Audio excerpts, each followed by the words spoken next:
ये कोई साहब देंगे आपके लिए। साहब, आपने उनका नाम पूछा था? नहीं, वो यहाँ एक दो बार पहले आ चुके हैं। एक दो मर्तबा। फरहान भाई होंगे। आप ऐसा कीजिए, ये अपने पास रखिए। मैं? जी हाँ, और हाँ, आइंदा अगर कोई इस तरह से बुके देकर जाए ना तो उसके मुंह पे दे मारिएगा। ठीक है बेबी जी। ले जाएं आप।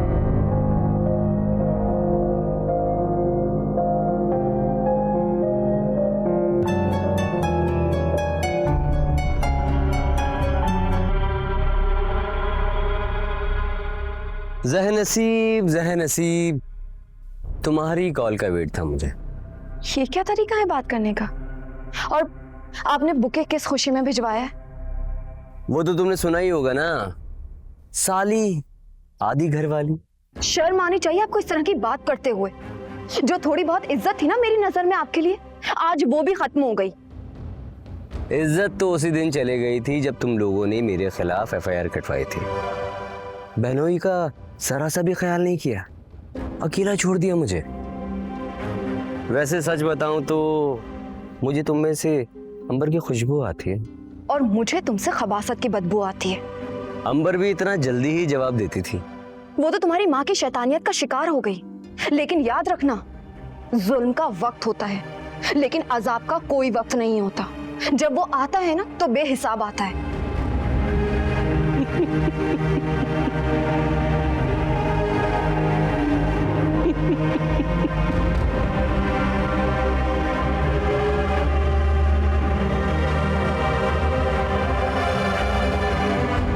हारिस, तुमने मालिक को छुट्टी दे दी उसकी बेटी की शादी थी मामा। और साथ में उसको 5 लाख रुपए भी दे दिए। ये किसने बताया आपको?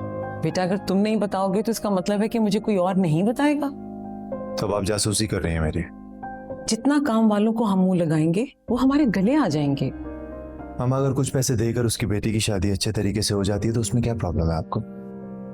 बेटा, ये काम 1-2 लाख से भी हो सकता था अगर वो सब्र और सादगी से काम लेते तो। सब्र और सादगी?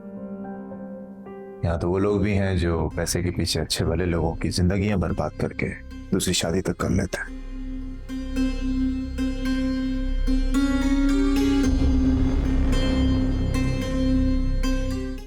इसने मुझसे ऐसे बात क्यों की? कहीं वो इडियट फरहान तो इसके पास नहीं आ गया?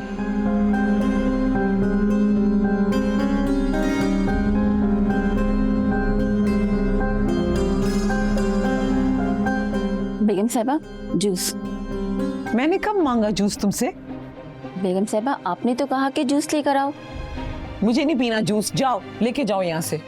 जाओ, अपना काम करो जाके। जाओ।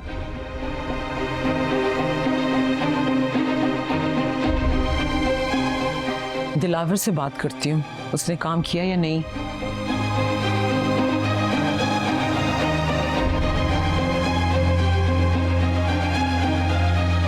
हाँ, हेलो दिलावर, तुमसे मैंने एक काम कहा था करने को, तुम वो भी नहीं कर पाए हो। फरार? कहाँ फरार हो गया? मैं नहीं जानती। उसको ढूंढो और जितनी रकम वो मांग रहा है उसके मुंह पे मारो और बोलो उसे किस मुल्क से बाहर चला जाए। मुझे यहां बिल्कुल ना नजर आए, पता ना चले मुझे उसका। ठीक है?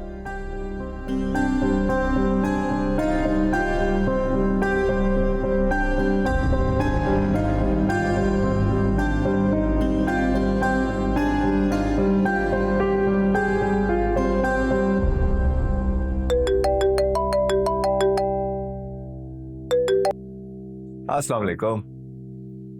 बहुत लंबी उम्र है चाचा जान, अभी आपको याद कर रहा था। याद तो मैं भी कर रहा था, आए नहीं इतने दिन हो गए मिलने के लिए। हाँ, बस थोड़ा बिजी था। वैसे मुझे पता चला कि ठिकाना बदल गया आप लोगों का। अरे हम दरवेशों के लिए एक कमरा भी काफी है। वैसे अगर जिंदगी को आपकी नजर से देखा जाए तो जिंदगी कितनी आसान लगती है ना। जिंदगी आसान होती नहीं है, बनानी पड़ती है बेटा। और वो कैसे? अब क्या सारी बातें फोन पे ही कर लोगे? आ जाओ, मिल भी लेंगे और बातें भी करेंगे। जी जी मुर्शिद साहब, आपकी जरूरत पड़ चुकी है, क्योंकि दिलो दिमाग को अब सुकून की जरूरत है। यार तुम मुझे मुर्शिद मत कहा करो। मुर्शिद क्यों ना कहा करूं चाचा जान, बचपन से लेकर आज तक जब भी परेशान होता हूँ, जब भी सुकून की तलाश में होता हूँ तो आपके पास ही आता हूँ, तो मुर्शिद ही हुए ना आप मेरे। तो फिर मैं तुम्हारा इंतजार कर रहा हूँ, खाना तुम्हारे साथ ही खाऊंगा। चले अगर ऐसा है तो फिर मैं अभी आ रहा हूँ। ओके जी जी पहुंच रहा हूँ, अल्लाह हाफिज।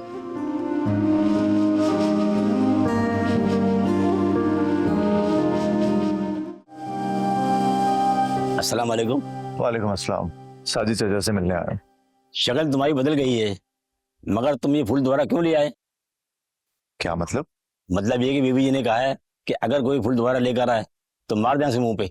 क्या क्या बदतमीजी कर रहे हैं आप? क्या मतलब है इस बात का? हारिस तुम?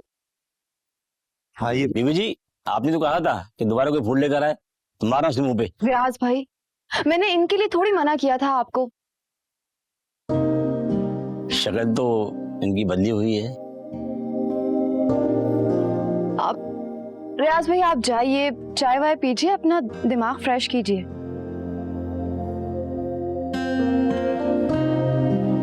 वैसे सोचा नहीं था कभी ये दिन भी आएगा कि तुम मुझे अपने घर में ही दाखिल होने देना नहीं चाहोगी। हारिस तुम्हें पता है मैं ऐसा नहीं कर सकती।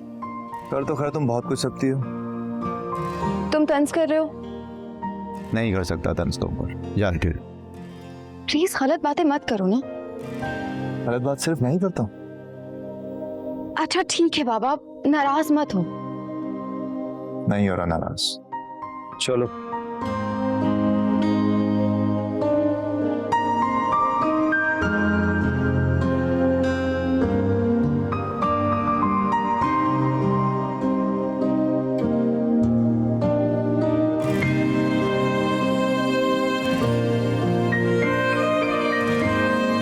अस्सलाम वालेकुम चाचा जान। वालेकुम अस्सलाम। बहुत बहुत मुबारक हो आपको नए घर। अरे वाह भाई वाह।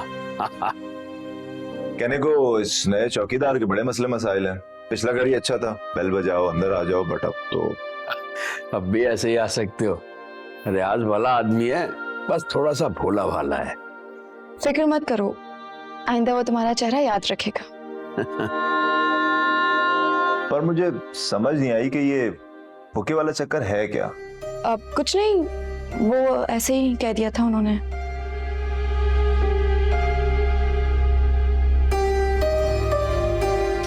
मैं चाय लेकर आती हूँ तुम्हारे लिए। हाँ, क्या पढ़ रहे थे चाचा?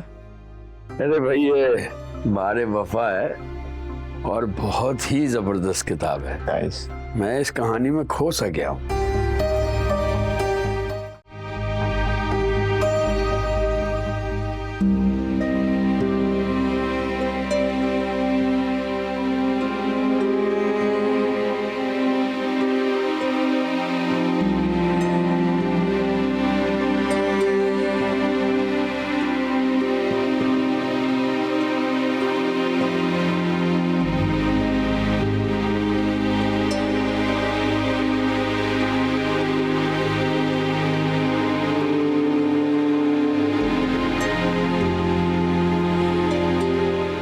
अर्शी बेटा खाना तो खा लो, खाने से क्या लड़ाई है भला? मुझे भूख नहीं है। कब तक भूखी रहोगे? जब तक मुझे अपनी जिंदगी की समझ नहीं आएगी। मम्मा मैं अगर आज मर भी जाऊं तो कोई मेरे पीछे रोने वाला भी नहीं है ना? अल्लाह ना करे। क्या हो गया, कुछ भी बोले जा रही हो? हद होती है। फिर अल्लाह जानता है कि मैंने तुमसे हमेशा वैसी मोहब्बत की जैसे एक माँ अपने बच्चे से कर सकती है। बस तुमने ही हमेशा मेरा मान तोड़ा है। मगर एहसन फूफा के लिए तो मैं आज भी एडॉप्टेड चाइल्ड हूँ। देखो अर्शी, तुम एक बहुत जज्बाती लड़की हो, इसलिए तुम कभी कभी तल्ख हो जाती हो, बहुत ज्यादा हो जाती हो। जिंदगी की कुछ हकीकतें ऐसी होती हैं कि हमें ना चाहते हुए भी उन्हें तस्लीम करना पड़ता है। और अपने बाबा की बातों का इतना बुरा मत मनाया करो। वो बोल जाते हैं लेकिन उन्हें दिल पे मत लिया करो।